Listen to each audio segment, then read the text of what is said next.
যুদ্ধ থেকে বেঁচে গিয়ে এবং চলমান শান্তি আলোচনায় আরও শক্তিশালী অবস্থানে উঠে এসে ইরানে বিদেশি আগ্রাসনের বিরুদ্ধে জনগণের ক্ষোভ বৃহত্তর জাতীয় ঐক্যের চেতনায় রূপান্তরিত হচ্ছে। যদিও দেশটি অর্থনৈতিক সংকট এবং রাজনৈতিক বিভাজনের সম্মুখীন, কিন্তু বাইরের চাপের বিরুদ্ধে ইরানকে রক্ষা করার জন্য এই ঐক্য একটি সাধারণ ভিত্তি গড়ে তুলেছে। ইরান সরকার ও এর সমর্থকরা প্রাক্তন বিক্ষোভকারী এবং তরুণ ইরানিদের জাতীয় স্থিতিশীলতা ও ইসলামী প্রজাতন্ত্রের প্রতি সমর্থন প্রকাশের ভিডিও প্রচার করছে, যেখানে এ দেশটির বিরুদ্ধে মার্কিন ইসরায়েলি যুদ্ধের মুখে প্রতিরোধ সরকারের ঐতিহ্যবাহী সমর্থকদের ছাড়িয়েও বিস্তৃত হয়েছে।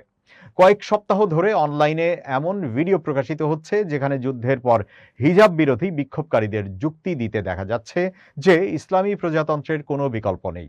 সবচেয়ে উল্লেখযোগ্য ঘটনাগুলোর মধ্যে একটি হলো সরকারপন্থী গণমাধ্যম এবং অনলাইন প্রচারাভিযানে বোরকাবিহীন নারীদের উপস্থিতি।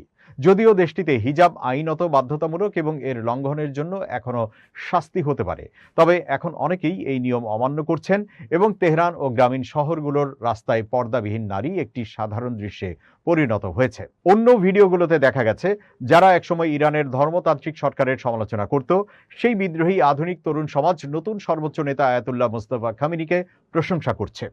ওয়াশিংটন ভিত্তিক গবেষণা সংস্থা ডন এর ইরান বিশ্লেষক অমিদ মেমারিয়ান বলেছেন, কয়েক দশক ধরে বাধ্যতামূলক হিজাব ইসলামী প্রজাতন্ত্রের সমর্থক এবং এর বিরোধীদের মধ্যে অন্যতম গভীর বিভেদ রেখা ছিল। যুদ্ধের পর দেশের প্রধান রাজনৈতিক ও সামাজিক বিভেদ রেখাটি বদলে গেছে। ইরানের রাষ্ট্রীয় টেলিভিশনও নারীদের সামরিক অংশগ্রহণের ওপরও আলোকপাত করছে এবং বারবার হিজাববিহীন নারীদের সরকারপন্থী সমাবেশে অংশ নিতে দেখিয়েছে। সাম্প্রতিক যুদ্ধে রাষ্ট্রীয় টেলিভিশনে নারীদের সামরিক কুচকাওয়াজ দেখানো হয়েছে, যেখানে গোলাপি রঙের বন্দুক ও গোলাপি রঙের জিপ ছিল।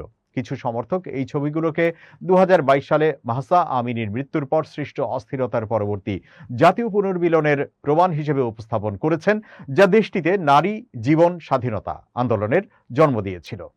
ব্র্যান্ডেইস ইউনিভার্সিটির মধ্যপ্রাচ্য বিষয়ক ইতিহাসবিদ নাগমেহ সোহরাবি বলেছেন, ইরান অতীতে মূলত সরকারপন্থী ও সরকার বিরোধী শিবিরে বিভক্ত ছিল। গত মাসে এই বিতর্ক সরকারি মহলে পৌঁছায় যখন ইরানের বিচার বিভাগ বাড়িতে এক হিজাববিহীন নারীর ছবি প্রকাশের জন্য ইআরএনএ এর সম্পাদককে তলব করে। তবে ইরানের প্রেসিডেন্ট মাসুদ পেজেশকিয়ান তার পক্ষে অবস্থান নেন। রাষ্ট্রীয় সম্প্রচার মাধ্যমকে দেওয়া এক সাক্ষাৎকারে পেজেশকিয়ান বলেন, যেসব নারীকে নিয়ে একদিন বলা হতো তাদের গ্রেপ্তার করা উচিত, সেই নারীদেরই আপনারা সর্বোচ্চ নেতার ছবি হাতে ধরে থাকতে দেখিয়েছেন।